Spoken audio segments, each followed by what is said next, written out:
नमश्चंडिकाय नमः। अथ दुर्गा सप्तशती भाषा। अथ देव्या कवचम। महर्षि मार्कंडेय जी बोले, हे पितामह, संसार में जो गुप्त और मनुष्यों की सब प्रकार से रक्षा करता हो और जो आपने किसी को आज तक न बताया हो, वह कवच मुझे बताइए।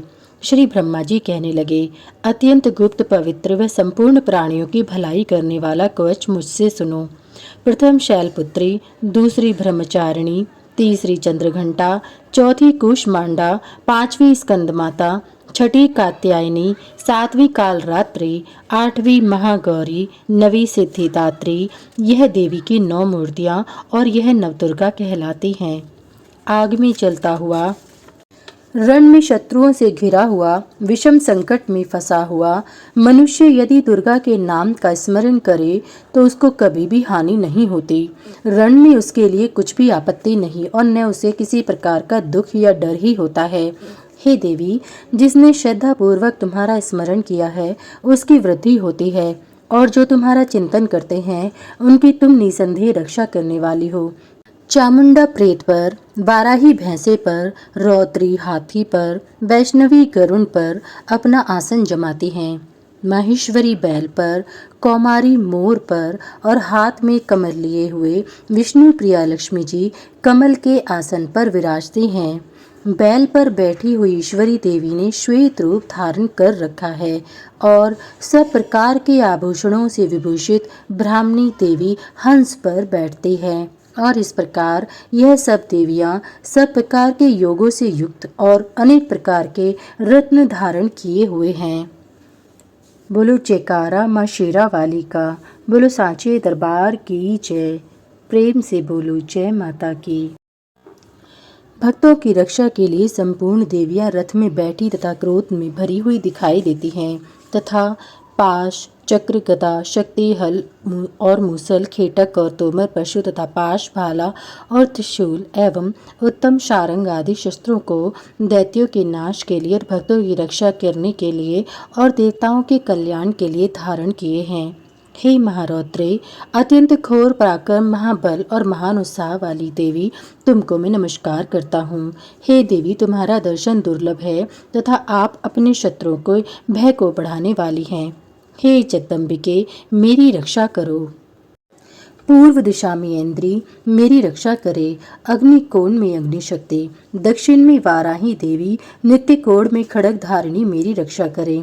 वारुणी पश्चिम दिशा में, वायु कोण में मृगवाहिनी, उत्तर में कौमारी और ईशान में शूलधारिणी देवी मेरी रक्षा करे। ब्राह्मणी ऊपर की ओर में से मेरी रक्षा करें और वैष्णवी देवी नीचे की ओर से मेरी रक्षा करें और इसी प्रकार शव पर बैठी चामुंडा देवी 10 दिशाओं में मेरी रक्षा करें। जया देवी आगे, विजया पीछे की ओर और अजिता बाईं ओर, अपराजिता दाहिनी ओर मेरी रक्षा करें। उगोतिनी देवी शिखा की रक्षा करें तथा उमा शिर में स्थित होकर मेरी रक्षा करें।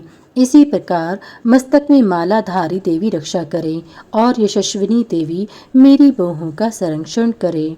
बाहों के मध्य भाग में त्रिनेत्रा, नथुनों की यमघंटा देवी रक्षा करे। नेत्रों के मध्य भाग में शंखिनी देवी और द्वारवासिनी देवी कानों की रक्षा करें। कपोलों की कालिका देवी और कानों के मूल भाग की भगवती शांकरी रक्षा करें। सुगंधा नासिका में, चर्चिका ऊपर के होठ में, अमृतकला नीचे के होठ की, सरस्वती देवी जीभ की रक्षा करें। कौमारी देवी दांतों की और चंडिका कंठ प्रदेश की रक्षा करें। चित्रकला गले की घंटी की और महामाया तालु की रक्षा करें। कामाक्षी ठोड़ी की, सरमंगला वाणी की रक्षा करें। भद्रकाली गर्दन की और धनुर्धरी पीठ के मेरुदंड की रक्षा करें। कंठ के भारी भाग के नीलग्रीवा और कंठ की नली की नलकोबरी रक्षा करें। दोनों कंधों की खड़गीनी और वृषधारिणी मेरी दोनों बाहों की रक्षा करें। दंडिनी दोनों हाथों की और अंबिका देवी समस्त उंगलियों की रक्षा करें। शूलेश्वरी देवी संपूर्ण नखों की, कुलेश्वरी देवी मेरी कुक्षी की रक्षा करें।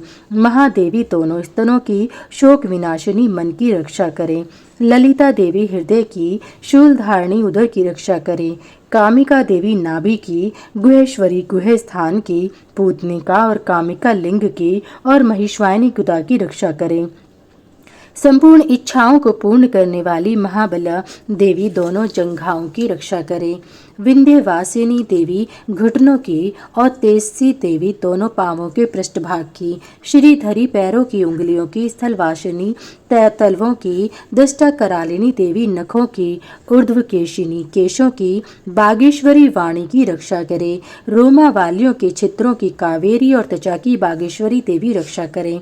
पार्वती देवी रक्त मज्जा वसा मांस हड्डी की रक्षा करे। काल रात्रि आंतों की रक्षा करे। मुक्तेश्वरी देवी पित्त की, पद्मावती कमल कोश की, चूड़ामणि कफ की रक्षा करे। ज्वालामुखी नसों के जल की रक्षा करे। अभेद्य देवी शरीर के सब जोड़ों की रक्षा करे। ब्राह्मणी मेरे वीर्य की रक्षा करे। छत्रेश्वरी छाया की और धर्म धारिणी मेरे अहंकार मन तथा बुद्धि की रक्षा करें।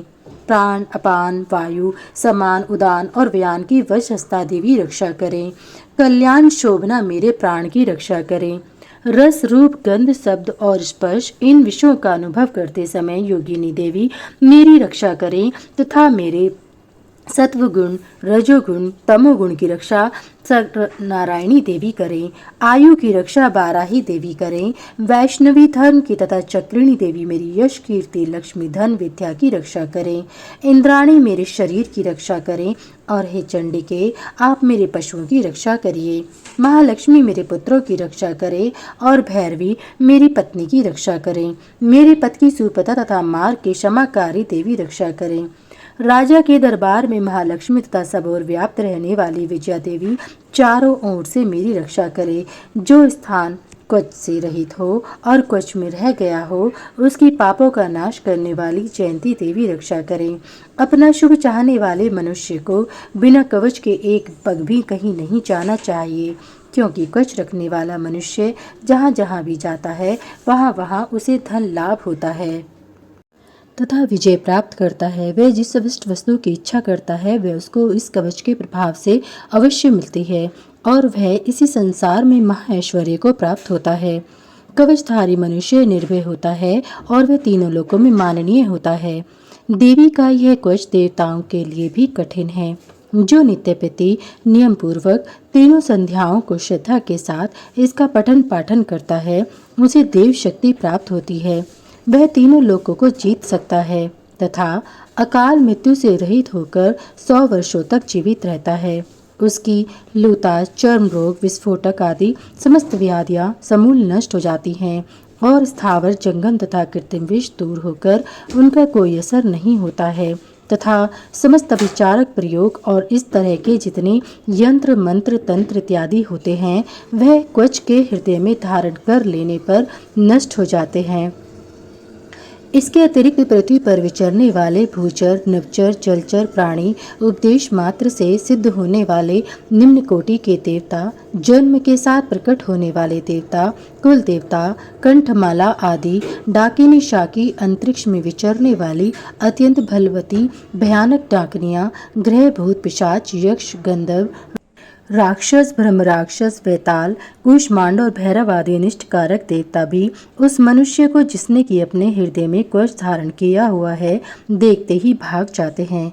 इस कवच के धारण करने से मान और तेज बढ़ता है। जो मनुष्य इस कवच का पाठ करके उसके पश्चात सप्तशती चंडी का पाठ करता है उसका यश जगत में विख्यात होता है और जब तक वन पर्वत और कानन आदि इस भूमंडल पर स्थित है तब तक यहाँ पुत्र पौत्र आदि संतान परंपरा बनी रहती है। फिर देहांत होने पर ऐसा मनुष्य परम पद को प्राप्त होता है जो देवताओं के लिए भी कठिन है और अंत में सुंदर रूप को धारण करके भगवान शंकर के साथ आनंद करता हुआ परम मोक्ष को प्राप्त होता है। अत अर्गला श्रोत्रम मर्कांडी जी कहते हैं, जयंती मंगला काली भद्र काली कपालिनी दुर्गा क्षमा शिवा धात्री स्वाहा और स्वधा इन नामों से प्रसिद्ध देवी मैं तुम्हें नमस्कार करता हूँ। हे देवी तुम्हारी जय हो। प्राणियों के संपूर्ण दुख हरने वाली तथा सब में व्याप्त रहने वाली देवी तुम्हारी जय हो। हे कालरात्रि तुम्हें नमस्कार है। मधु और कैटभ दैत्य का वध करने वाली ब्रह्मा को वरदान देने वाली तुम्हें नमस्कार है। तुम मुझे रूप तो जय तो यश तो और काम क्रोध आदि शत्रुओं का नाश करो। महिषासुर का नाश करने वाली तथा भक्तों को सुख देने वाली तुम्हें नमस्कार है। तुम मुझे सुंदर स्वरूप दो, विजय दो और मेरे शत्रुओं को नष्ट करो। हे रक्त बीज का वध करने वाली, हे चंड मुंड का नाश करने वाली, तुम मुझे रूप दो, जय दो, यश दो और मेरे काम क्रोध आदि शत्रुओं का नाश करो। हे शुंभ निशुंभ और धूम्राक्ष राक्षस का मर्दन करने वाली देवी, मुझको स्वरूप दो, विजय दो, यश दो और मेरे शत्रुओं का नाश करो। हे पूजित युगल चरणों वाली देवी, हे संपूर्ण सौभाग्य प्रदान करने वाली देवी, तुम मुझे रूप दो, जय दो, यश दो और काम क्रोध आदि शत्रुओं का नाश करो। हे देवी, तुम्हारे रूप और चरित्र अमित हैं, तुम सब शत्रुओं का नाश करने वाली हो। मुझे रूप दो, जय दो, यश दो और काम क्रोध आदि शत्रुओं का नाश करो। पापों को दूर करने वाली चंडिके, इस संसार में जो भक्ति से पूर्वक तुम्हारा पूजन करते हैं, उनको तुम रूप तथा विजय और यश दो तथा उनके शत्रुओं का नाश करो। रोगों का नाश करने वाली चंडिके, जो भक्ति पूर्वक तुम्हारी पूजा करते हैं, उन्हें रूप दो, जय दो, यश दो और उनके काम क्रोध आदि शत्रुओं का नाश करो। हे चंडिके, इस संसार में जो भक्ति से तुम्हारी पूजा करते हैं, उनको तुम रूप, विजय और यश दो तथा उनके शत्रुओं का नाश करो। हे देवी, मुझे सौभाग्य दो, आरोग्य दो, परम सुख दो, रूप दो, जय दो, यश दो और काम क्रोध आदि शत्रुओं का नाश करो। हे देवी, जो मुझसे बैर रखते हैं, उनका नाश करो और मुझे अधिक बल प्रदान कर रूप, जय, यश दो और मेरे शत्रुओं का संहार करो। हे देवी, मेरा कल्याण करो और मुझे उत्तम संपत्ति प्रदान करो। रूप दो, जय दो, यश दो और काम क्रोध आदि शत्रुओं का नाश करो। हे देवता तथा राक्षसों के मुकुट रत्नों से स्पर्श किए हुए चरणों वाली देवी, हे अंबिके, मुझे स्वरूप दो, विजय दो, यश दो और मेरे शत्रुओं का नाश करो। हे देवी, अपने भक्तों को विद्वान, कीर्तिवान और लक्ष्मीवान बनाओ और उन्हें रूप दो, जय दो, यश दो और उनके शत्रुओं का नाश करो। हे प्रचंड, दैत्यों के अभिमान का नाश करने वाली चंडिके, मुझे शरणागत को रूप दो, जय दो, यश दो और मेरे शत्रुओं का संहार करो। हे चार भुजाओं वाली, हे ब्रह्मा से प्रशंसित परमेश्वरी, मुझे रूप दो, जय दो, यश दो और मेरे काम क्रोध आदि शत्रुओं को नष्ट करो। निरंतर भक्ति से भगवान विष्णु से सदा स्तुति की हुई हे अंबिके, मुझे रूप दो, जय दो, यश दो और मेरे शत्रुओं को नष्ट करो। हिमाचल कन्या पार्वती के भगवान शंकर से स्तुति की हुई परमेश्वरी, मुझे रूप दो, जय दो, यश दो और मेरे शत्रुओं का नाश करो। इंद्राणी के पति इंद्र के द्वारा सद्भाव से पूजित होने वाली परमेश्वरी, तुम मुझे रूप दो, जय दो, यश दो और काम क्रोध आदि शत्रुओं को नष्ट करो। प्रचंड भुजदंड से दैत्यों के घमंड को नष्ट करने वाली, मुझे रूप दो, जय दो, यश दो और मेरे शत्रुओं का नाश करो। हे देवी, तुम अपने भक्तों को सदा असीम प्रदान कर आनंद देती हो। मुझे रूप दो, जय दो, यश दो और मेरे काम क्रोध आदि शत्रुओं को नष्ट करो। हे देवी, मेरी इच्छा अनुसार चलने वाली सुंदर स्त्री मुझे प्रदान करो, जो कि संसार सागर से तारने वाली तथा उत्तम कुल में उत्पन्न हुई हो। जो मनुष्य पहले इस श्रोत्र का पाठ करता है और फिर सप्तशती रूपी महाश्रोत्र का पाठ करता है, वह सप्तशती संख्या के समान श्रेष्ठ फल को प्राप्त होता है और उसके साथ ही उसे प्रचुर धन भी प्राप्त होता है। अथ कीलक श्रोत्रम। महर्षि ऋषि मार्कंडेय जी बोले, निर्मल ज्ञान रूपी शरीर धारण करने वाले, देवत्रयी रूप, दिव्य 3 नेत्र वाले, जो कल्याण प्राप्ति के हेतु हैं तथा अपने मस्तक पर अर्धचंद्र धारण करने वाले हैं, उन भगवान शंकर को नमस्कार है। जो मनुष्य इन कीलक मंत्रों को जानता है, वही पुरुष कल्याण को प्राप्ति करता है। जो अन्य मंत्रों को जप करके केवल सप्तशती श्रोत्र से ही देवी की स्तुति करता है, उसको इससे ही देवी की सिद्धि हो जाती है। उन्हें अपने कार्य की सिद्धि के लिए दूसरे की साधना करने की आवश्यकता नहीं रहती। बिना जप के ही उनके उच्चाटन आदि सब काम सिद्ध हो जाते हैं। लोगों के मन में शंका थी कि केवल सप्तशती की उपासना से अथवा सप्तशती को छोड़कर अन्य मंत्रों की उपासना से भी समान रूप से सब कार्य सिद्ध हो जाते हैं, तब इनमें कौन सा साधन श्रेष्ठ है? लोगों की शंका को ध्यान में रखकर भगवान शंकर ने अपने पास आए हुए जिज्ञासुओं को समझाया कि यह सप्तशती नामक संपूर्ण श्रोत्र ही कल्याण को देने वाला है। इसके पश्चात भगवान शंकर ने चंडिका के सप्तशती नामक श्रोत्र को गुप्त कर दिया, अतः मनुष्य इसको बड़े पुण्य से प्राप्त करता है। जो मनुष्य कृष्ण पक्ष की 14 अथवा अष्टमी को एकाग्रचित होकर देवी को अपना सर्वस्व समर्पित कर देता है और फिर उसे प्रसाद रूप से ग्रहण करता है, उस पर दुर्गा प्रसन्न होती है, अन्यथा नहीं होती। इस प्रकार सिद्धि के प्रतिबंधक रूप कीलक के द्वारा भगवान शंकर ने इस श्रोत्र को कीलित कर रखा है। जो पुरुष इस सप्तशती को निष्कीलन करके नित्य पाठ करता है वह सिद्ध हो जाता है, वही देवों का पार्षद है और वह गंधर्व होता है। सर्वत्र विचरते रहने पर भी उस मनुष्य को संसार में कहीं कोई डर नहीं होता और वह आप मृत्यु के वश में नहीं पड़ता और मरकर मोक्ष की प्राप्ति हो जाती है। किंतु इस कीलक की विधि को जानकर ही सप्तशती का पाठ आरंभ करना चाहिए। जो ऐसा नहीं करता उस वह नष्ट हो जाता है। कीलन और निष्कीलन संबंधी जानकारी के पश्चात ही यह श्रोत्र निर्दोष होता है और विद्वान पुरुष इस निर्दोष श्रोत्र का ही पाठ आरंभ करते हैं। स्त्रियों में जो कुछ सौभाग्य आदि दिखाई देता है वह सब इस पाठ की ही कृपा है। इसलिए इस कल्याणकारी श्रोत्र का सदा पाठ करना चाहिए। इस श्रोत्र का शनि शनि पाठ करने से भी स्वल्प फल की प्राप्ति होती है, इसलिए उच्च स्वर से ही इसका पाठ आरंभ करना चाहिए। जिस देवी के प्रसाद से ऐश्वर्य, सौभाग्य, आरोग्य, संपत्ति, शत्रुनाश तथा परम मोक्ष की प्राप्ति होती है, उस देवी की स्तुति मनुष्य को अवश्य करनी चाहिए। इति कीलक श्रोत्रम समाप्तम। 9वां अध्याय। निशुंभ वध। राजा ने कहा, हे ऋषिराज, आपने रक्त बीज के वध से संबंध रखने वाला वृतांत मुझे सुनाया। अब मैं रक्त बीज के मरने के पश्चात क्रोध में भरे हुए शुंभ व निशुंभ ने जो कर्म किया वह सुनना चाहता हूँ। महर्षि मेधा ने कहा, रक्तबीज के मारे जाने पर शुंभ और निशुंभ को बड़ा क्रोध आया और अपनी बहुत बड़ी सेना का इस प्रकार सर्वनाश होते देखकर निशुंभ देवी पर आक्रमण करने के लिए दौड़ा। उसके साथ बहुत से बड़े बड़े असुर देवी को मारने के वास्ते दौड़े और महापराक्रमी शुंभ अपनी सेना सहित चंडिका को मारने के लिए बढ़ा। फिर शुंभ और निशुंभ का देवी से घोर युद्ध होने लगा और वह दोनों असुर इस प्रकार देवी पर बाण फेंकने लगे जैसे मेघों से वर्षा हो रही हो। उन दोनों के चलाए हुए बाणों को देवी ने अपने बाणों से काट डाला और अपने शस्त्रों की वर्षा से उन दोनों दैत्यों को चोट पहुंचाई। निशुंभ ने तीक्ष्ण तलवार और चमकती हुई ढाल लेकर देवी के सिंग पर आक्रमण किया। अपने वाहन को चोट पहुंची देखकर देवी ने अपने शुरप नामक बाण से निशुंभ तक की तलवार व ढाल दोनों को ही काट डाला।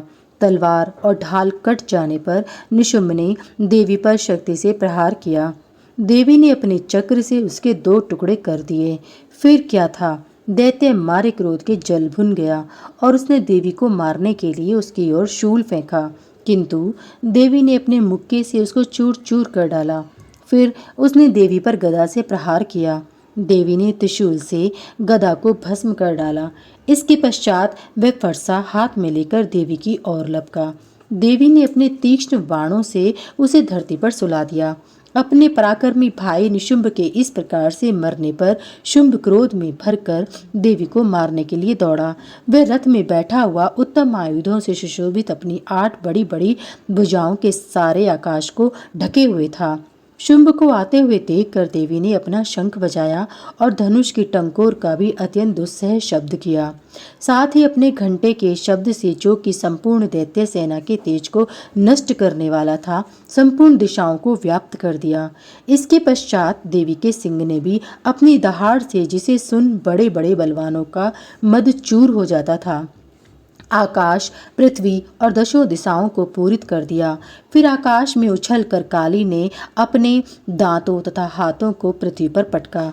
उसके ऐसा करने से ऐसा शब्द हुआ जिससे कि उससे पहले के सारे शब्द शांत हो गए।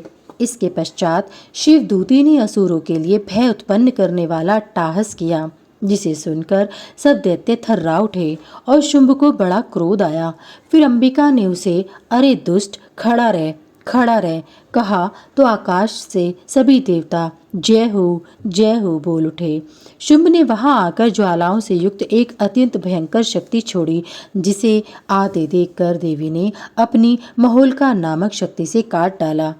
हे राजन, फिर शुंभ के सिंहनाद से तीनों लोक व्याप्त हो गए और उसकी प्रतिध्वनि से ऐसा घोर शब्द हुआ जिसने इससे पहले के सब शब्दों को जीत लिया। शुंभ के छोड़े बाणों को देवी ने और देवी के छोड़े बाणों को शुंभ ने अपने बाणों से काट सैकड़ों और हजारों टुकड़ों में परिवर्तित कर दिए। इसके पश्चात जब चंडिका ने क्रोध में भरकर शुंभ को त्रिशूल से मारा तो वह मूर्छित होकर पृथ्वी पर गिर पड़ा। जब उसकी मूर्छा दूर हुई तो वह धनुष लेकर आया और अपने बाणों से उसने देवी काली तथा सिंह को घायल कर दिया। फिर उस राक्षस ने 10,000 भुजाएं धारण करके चक्रादि आयुधों से देवी को आच्छादित कर दिया। तब भगवती दुर्गा ने कुपित होकर अपने बाणों से उन चक्रों तथा बाणों को काट डाला। यह देखकर निशुंभ हाथ में गदा लेकर चंडिका को मारने के लिए दौड़ा।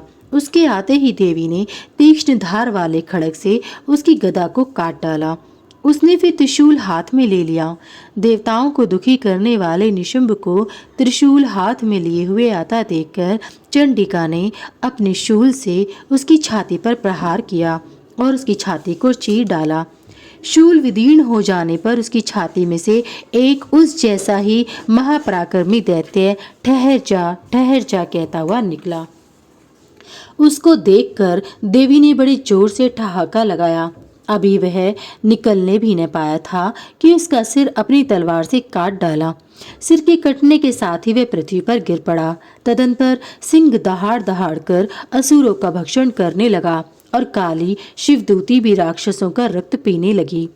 कौमारी की शक्ति से कितने ही महादैत्य नष्ट हो गए। ब्रह्मा जी के कमंडल के जल से कितने ही असुर समाप्त हो गए। कई दैत्य माहेश्वरी के त्रिशूल से विदीर्ण होकर पृथ्वी पर गिर पड़े और कई बाराही के प्रहारों से छिन्न भिन्न होकर धराशायी हो गए। वैष्णवी ने भी अपने चक्र से बड़े बड़े महापराक्रमियों का कचूमर निकाल कर उन्हें यमलोक भेज दिया और ऐन्द्री से कितने ही महाबली राक्षस टुकड़े टुकड़े हो गए। कई दैत्य मारे गए, कई भाग गए, कितने ही काली शिवदूती और सिंह ने भक्षण कर लिए। बोलो भगवती मैया की जय। बोलो सांचे दरबार की जय। बोलो जयकारा शेरावाली का।